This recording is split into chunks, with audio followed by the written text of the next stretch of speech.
What's up, everybody? How's it going today? Hope everybody's doing really well. All right, here's the word that is coming to my mind today as I'm focusing on just like self-love and this journey of just raw stream of consciousness that I've been sharing with people lately. But the word that's coming to mind today is disappointment. And I think the word shame also kind of stems from that too. But I absolutely loathe, I despise the idea of disappointing somebody or somebody being disappointed in me.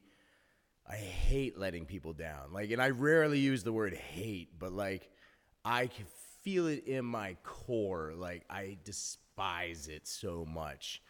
And I think, that stems from some early childhood stuff, really. But I just despise the idea of letting someone down. And for years, I became a people pleaser. And even today, I still kind of battle that part of me too, as a people pleaser, because I just hated letting people down so much.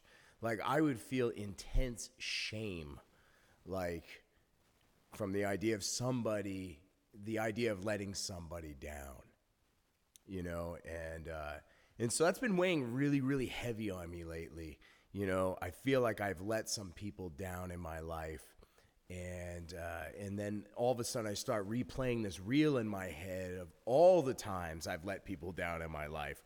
So that's the slippery slope it can be if you're not careful. It's you just go down this spiral of disappointment, and that you're just letting everybody down. When the reality is that's not typically the case.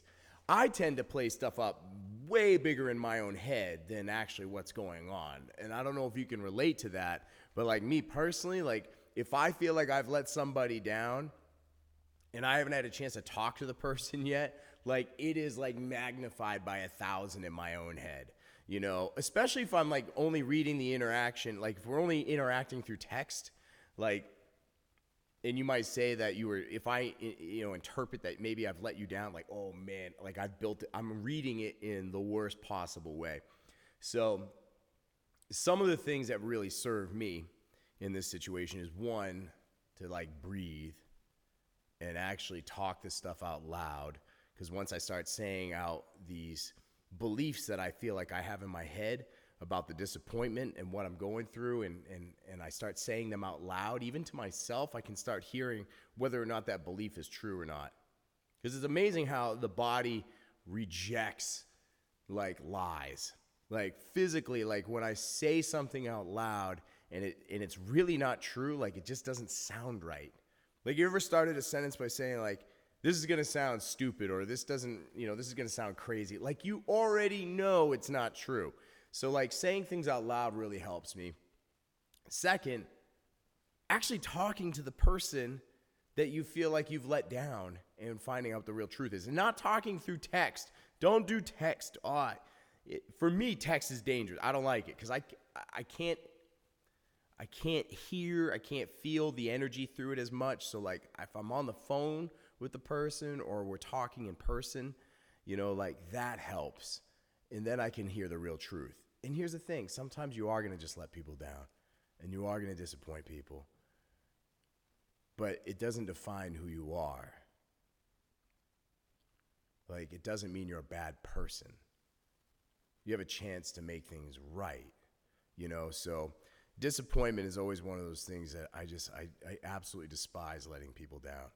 But I'm learning in life, and I hope other people learn in life too, not to take that to the extreme and becoming a people pleaser, where you put all of your own stuff to the side just so you can please everybody else and avoid the feeling of being a disappointment.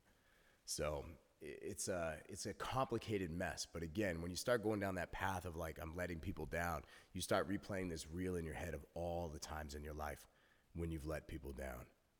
And so it's a slippery slope. So that's my biggest tools for overcoming that kind of thing is, one, start speaking the stuff out loud to either a good friend, someone in your inner circle, or to even yourself. You start saying these beliefs in your head about how you've let people down, and you can start hearing whether or not that's true or not.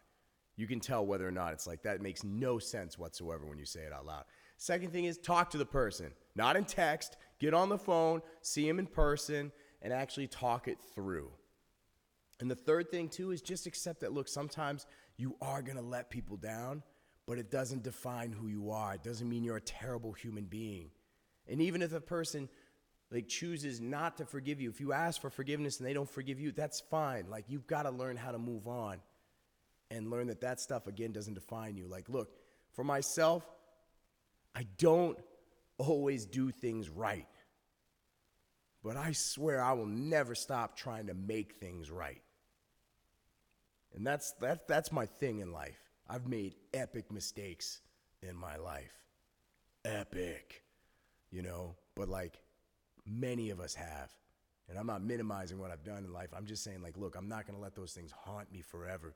I'm not going to let those things stop me from embracing the brilliance that I have in myself and the way that I can serve others. And I don't want to see that happen to any of you either.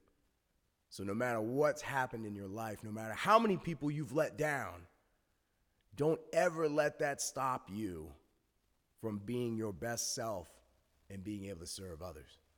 So I love all of you tremendously. I say I love you also because it's my way of saying love to myself too, because self-love is super important.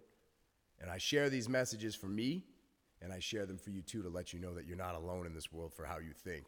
So anytime you're out there and you're thinking, man, I'm crazy for the way I think, you're not. I'm right there with you.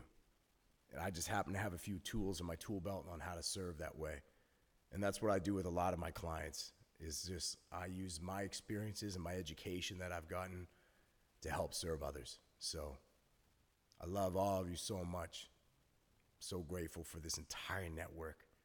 And so go out there, live with a courageous heart, my friends, and just know that your mistakes in life do not define who you are as a person. But they can definitely shape you, and you can make the best out of every single one of them. So you might not always do things right, but don't ever stop trying to make things right.